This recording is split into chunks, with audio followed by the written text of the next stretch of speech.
Gayun pa man ang simbahan ng Iglesia ni Cristo ay may mga tiyak na panlalait at kritisismo laban sa simbahang Katoliko. At hinihimok nila ang mga Katoliko na lumipat sa Iglesia ni Cristo upang makamit ang tunay na kaligtasan. Ang mga panlalait na ito ay karaniwang nakapaloob sa kanilang mga aral, publikasyon, at mga sermon. Wala namang itinuro ang Panginoong Jesucristo na Iglesia Katolika eh.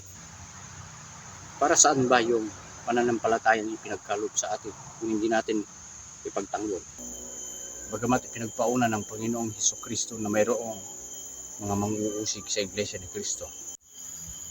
Isang mapagpalang araw po sa ating lahat, mga kababayan, lalong-lalo na po sa mga kapatid natin sa Iglesia ni Cristo. Magandang araw po muli sa inyong lahat dito sa Pilipinas at sa ibang bansa, iba't ibang panig ng mundo, saan man po kayo naroroon. Kumusta po kayo lahat? Magandang araw po. Patuloy po tayo sa ating mga paggawa ng mga reaction video o pagtatanggol sa Iglesia ni Cristo.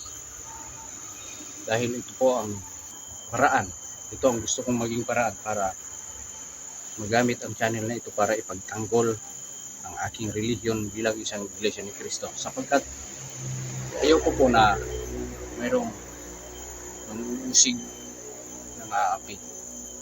Bagamat ipinagpauna ng Panginoong Jesucristo na mayroong mga manguusig sa Iglesia ni Cristo. Sapagkat ipinagpauna na niya, mula pa nung naririto pa siya ay inuusig na siya.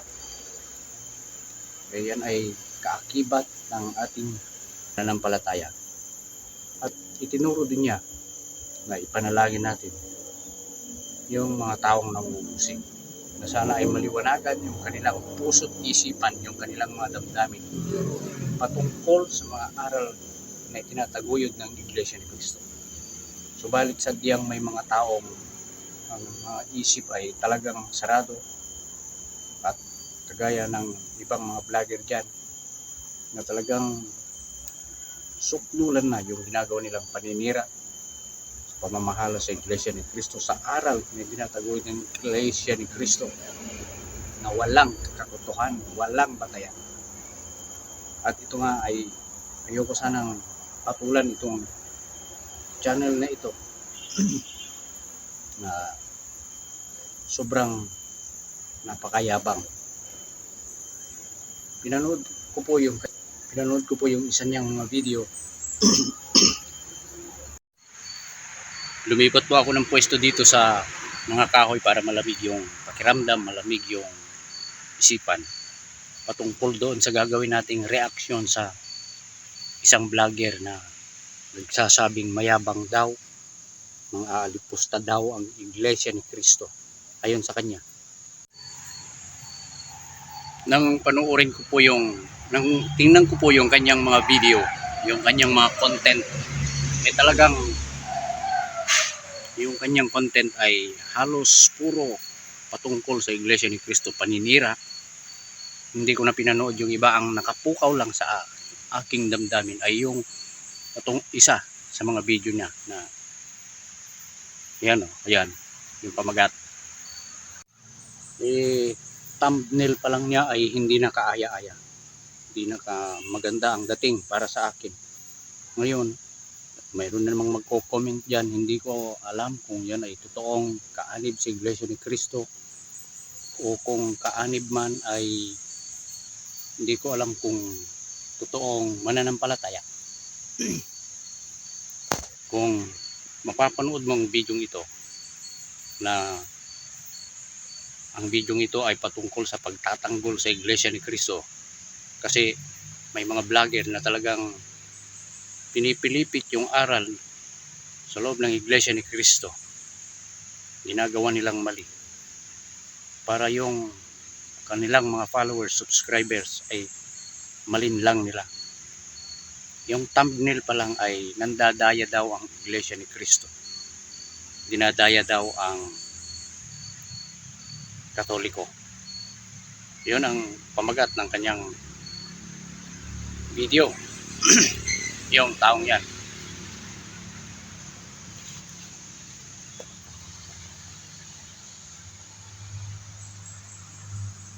Ngayon, kung ikaw ay makapanood nito at hindi mo kayang ipagtanggol yung iyong pananampalataya, sasabihin mong nambubuyo ako, binubuyo ko yung mga kapatid, eh dapat ipakipaglaban yung pananampalataya.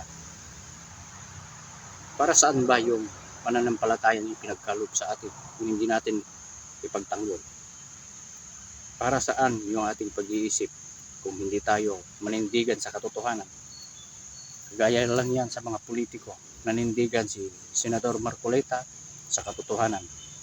Yan ang pinaninindigan niya hanggang ngayon, at yun ay nakuha niya sa Iglesia ni Cristo, yung tamang aral. Ipaglaban mo yung tamang aral, manindigan ka sa katotohanan. Dito sa video ito, yung mga kritiko sa Iglesia ni Cristo, napilit nilang pinipilipit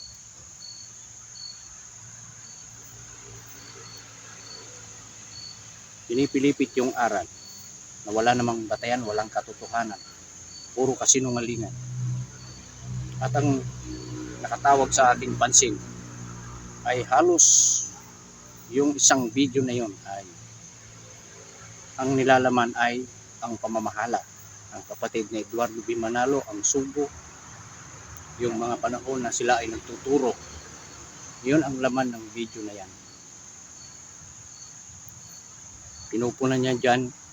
Pinupunan niya yung pagkakaisa na isinasagawa sa loob ng Iglesia ni Cristo. Ang mabuti po ay pakinggan natin at panoorin kung ano ang nilalaman ng video ng taong ito. Paumanhin po, ang nilalaman ng video na ito ay walang bahid ng pang-aalipusta sa kapwa at hindi ginawa upang suwayin ang ibang doktrina at paniniwala, kundi ang pagnanais lamang na tuklasin at ibahagi ang mga bagay na may kinalaman sa pananampalataya at pagpalaganap ng salita ng Panginoon sa paraan ng malayang pamamahayag. Sa paraan ba ng pagyayabang, lumago ang tunay na simbahan ng Diyos?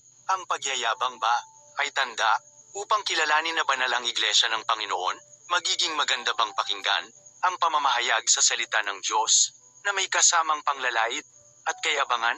Nagsisikap ba tayong maging tunay na tupa ng Panginoon sa paraan na pagyayabang? Isinulat ba ang Biblia upang ipagyayabang sa buong mundo na may iglesia na itinayo ang Diyos? Kung ikaw ay kaanib sa isang iglesia na punong-puno ng kayabangan, matatanggap mo ba na ikaw ay nabibilang sa mga kaaway ng kapayapaan? Ang video na ito ay naglalarawan sa pagkakaisa ng Iglesia ni Cristo mula sa kanilang tagapagtatag hanggang sa kanilang mga kaanib upang magpapalaganap ng pang-aalipusta at pagyayabang lalo na sa panahon ng halalan. Mayabang daw ang Iglesia ni Cristo, nanlalait daw ayon sa kanya. Punong-puno daw ng kayabangan.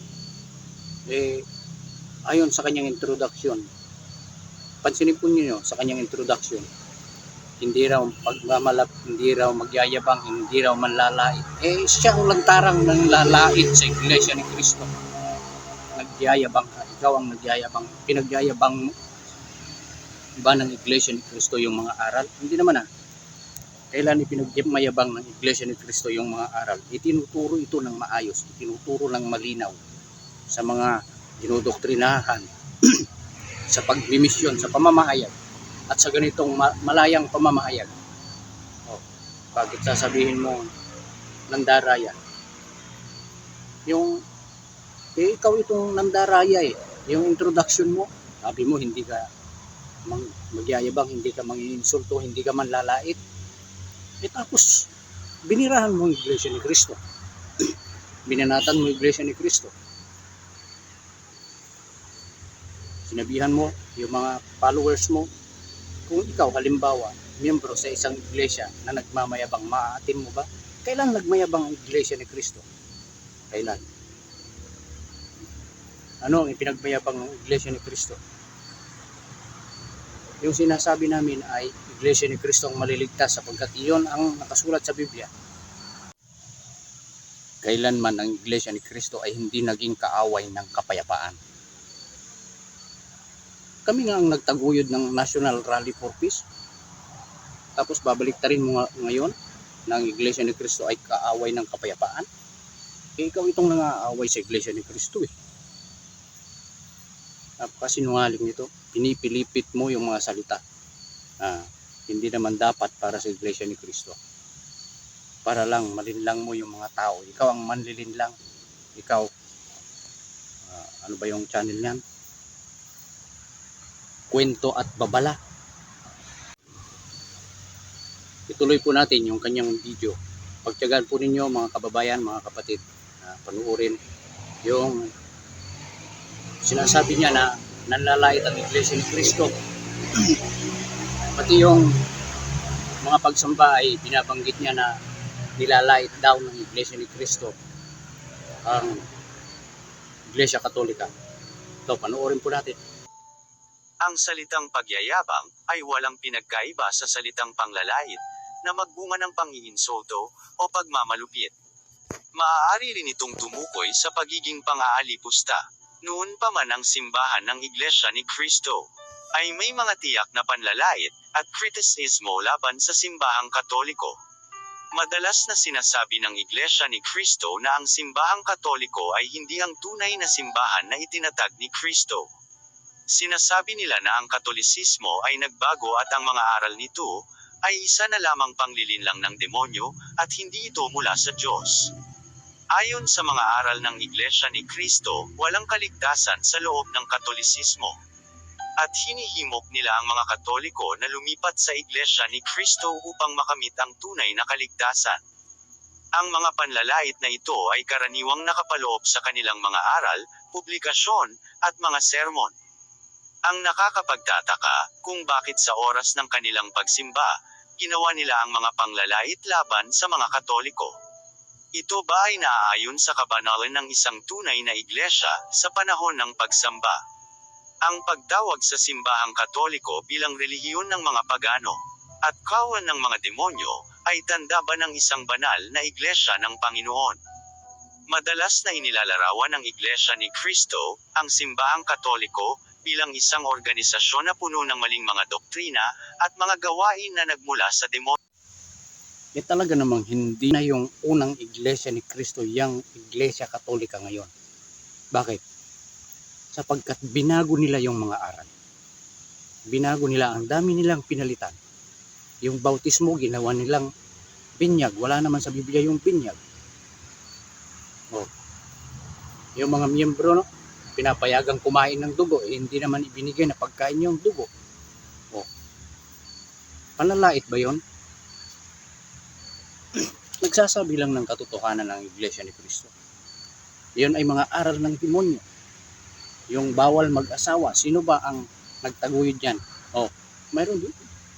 Libro ang mga Katoliko na ipinagbabawal mag-asawa ang mga pari.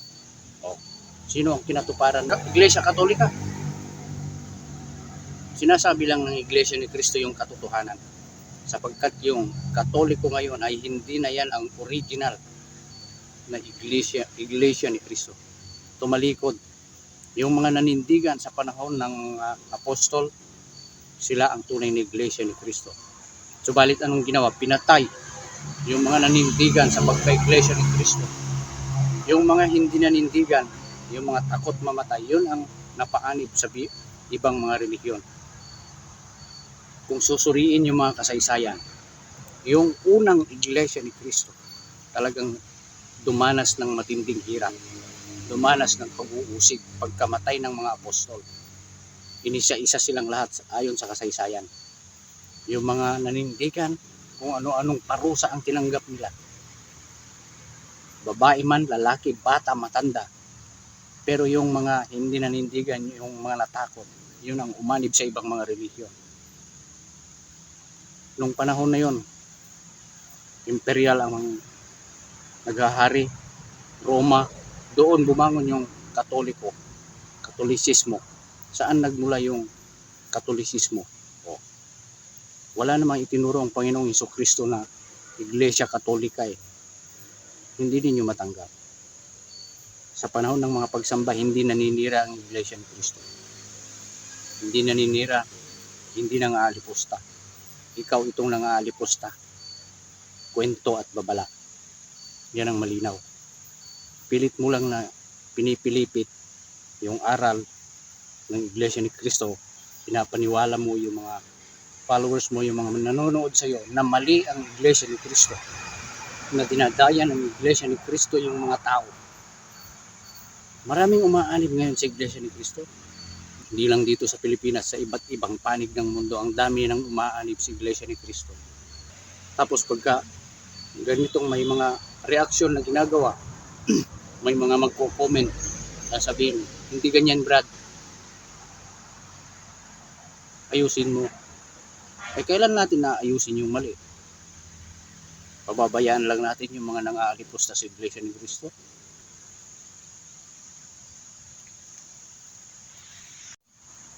Kahit lantaran na nilang niyuyurakan yung doktrina, yung aral, kung mapapanood ninyo sa video, sa isa sa mga video ng taong yan, puro ang pamamahala ang laman ng kanyang video. Ang layunin, siraan ang Iglesia ni Cristo, siraan ang pamamahala, na wala namang ginagawang masama ang pamamahala. Ang ginagawa ng pamamahala ay puro kabutihan para sa mga miyembro sa Iglesia ni Cristo, para sa mga taong nangangailangan, para sa mga karapat-dapat na tulungan. Yun ang nilalayon ng pamamahala. May mga paglingap, iba't ibang panig ng mundo. Kahit sa Amerika na mayaman na lugar, mayaman na bansa, nililingap ng Iglesia ni Cristo. Kailan nagmayabang ang Iglesia ni Cristo? Oh, sinasabi mo sa yung video, mas marami yung populasyon ng hindi Iglesia ni Cristo. Oo, talagang mas marami. Kakaunti lang yung bilang ng Iglesia ni Cristo. Hindi kami nagmamayabang na marami. Panoorin po natin yung sinabi niyang yan. Panoorin po natin, ha. Sinasabi niya na mas marami ang hindi kaanib sa Iglesia ni Cristo. Salita, hindi uusbong ang kanilang simbahan kung hindi nila gagamitin ang mga salitang pagyayabang, katulad ng salitang ang Iglesia ni Cristo lamang ang maliligtas. Lalo na sa mga panahon na wala pa ang mga Katolikong dumidepensa sa kanilang pananampalataya.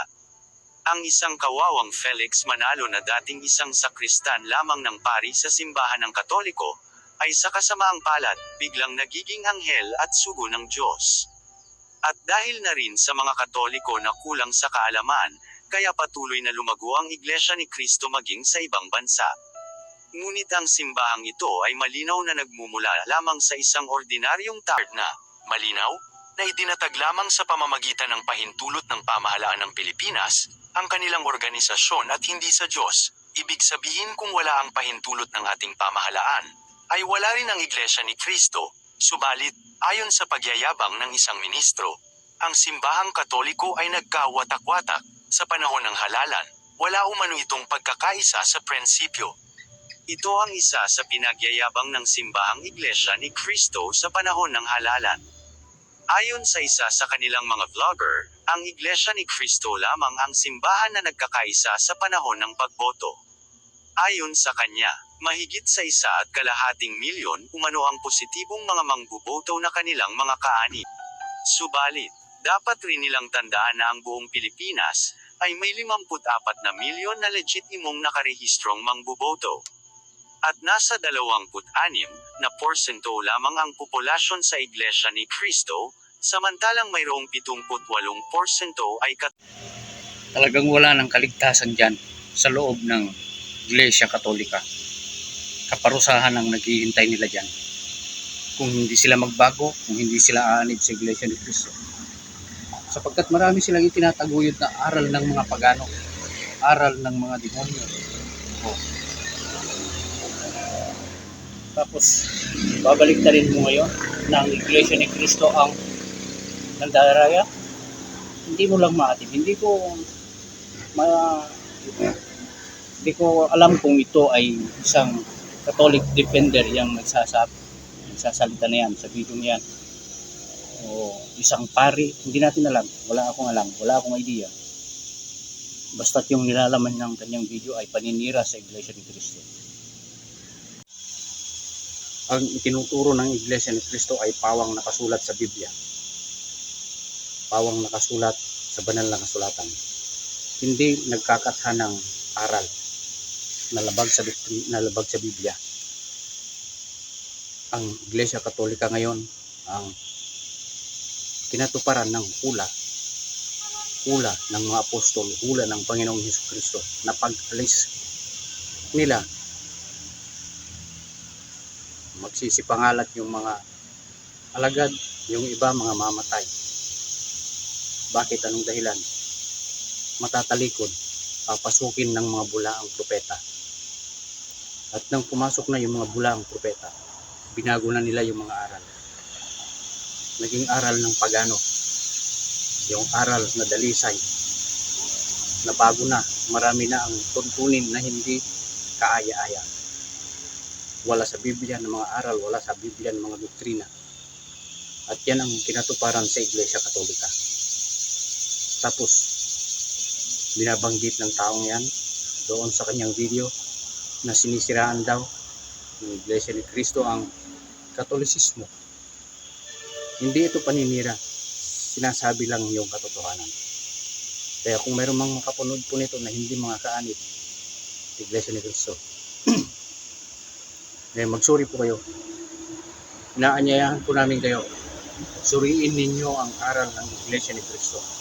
Kung mayroon bang pag-aatake na ginagawa ng personal na sariling kalooban, sariling isipan ng mga ministro, ang mga itinuturo ay pawang nakasulat sa Biblia, hindi pala palagay, hindi puro lamang.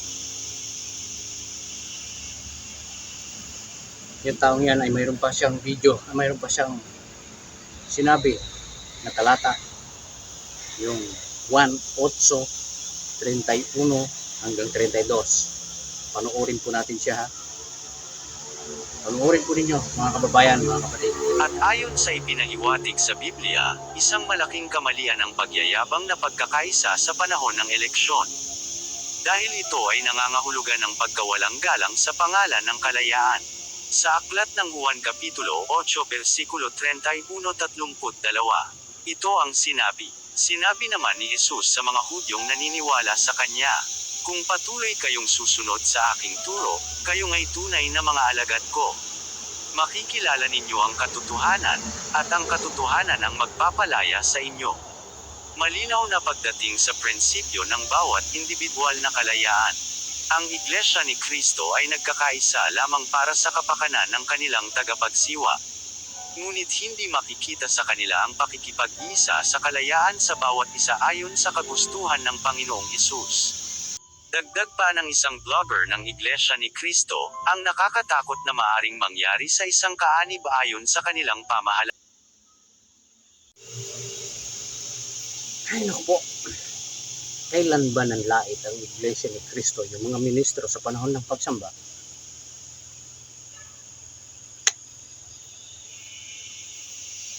Talagang yung isipan ng tao yun ay hindi maganda, hindi may mabuti. Nagsasalita daw ng masasama ang mga ministro sa panahon ng mga pagsamba laban sa Katoliko. Ang daming mga bisitang dumadalo sa mga pagsamba, mga hindi kaanib sa Iglesia ni Cristo.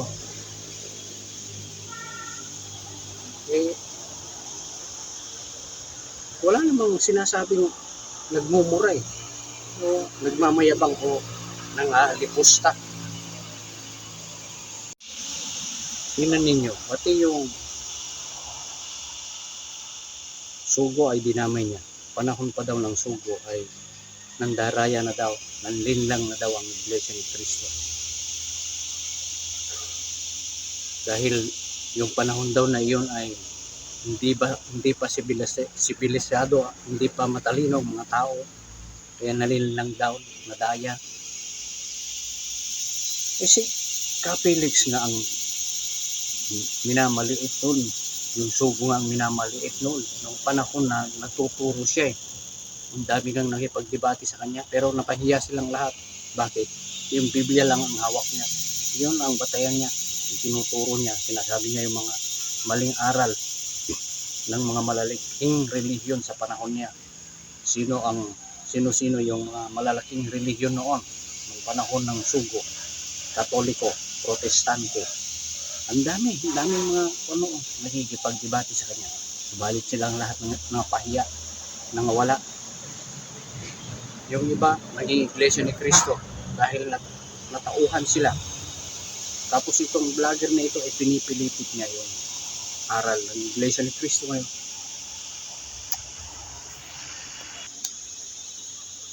Itong taong ito, sigurado ko wala siguro siyang mga views sa kanyang mga video.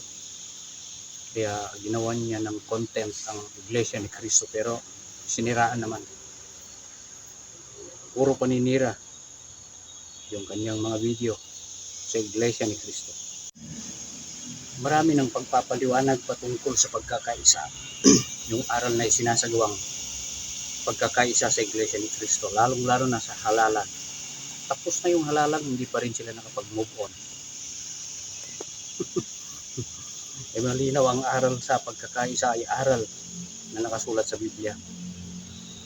Hindi sariling katang-isip lamang ng ministro ng pamamahala o ng sugo. Iniutos mismo ng Panginoong Diyos, magkaisa kayong lahat. Yung salitang magkaisa, magtulungan, magdamayan. Sinasabi mo parang robot, malaya kaming tumanggap ng mga aral. Malaya naming tinanggap yung mga aral. Buong puso naming tinanggap yung mga aral, doktrina sa iglesia ni Cristo, na kung ano ang pasya ng pamamahala, yun din ang susundin namin. Sapagkat yung pasya ng pamamahala ay pinagtitibay ng Panginoong Diyos. Nakasulat sa Biblia, ang inyong pagpasyahan ay pagpapasyahan din sa langit. Ang inyong kakalagan dito sa lupa ay kakalagan din sa langit. Talagang may mga taong hindi nila binubuksan yung kanilang isipan, hindi nila matanggap yung aral, yung tamang doktrina sa iglesia ni Cristo. Kahit pa marami ang Katoliko, kahit pa marami ang hindi iglesia ni Cristo, hindi naman nagkakaisa, kanya-kanya, watak-watak, mas malaki pa rin yung impact ng iglesia ni Cristo na kakaunti kasi nagkakaisa. Sulit, walang makakasira. Nalaman namin yung katotohanan at yun ang nagpalaya sa amin. Ang katotohanan, ang iglesia ni Cristo ang ililigtas, hindi iglesia Katolika. Ang katotohanan, magkipagkaisa sa pamamahala, magkaisa sa aral, magkaisa sa lahat ng gawain. Yun ang nagpalaya sa amin.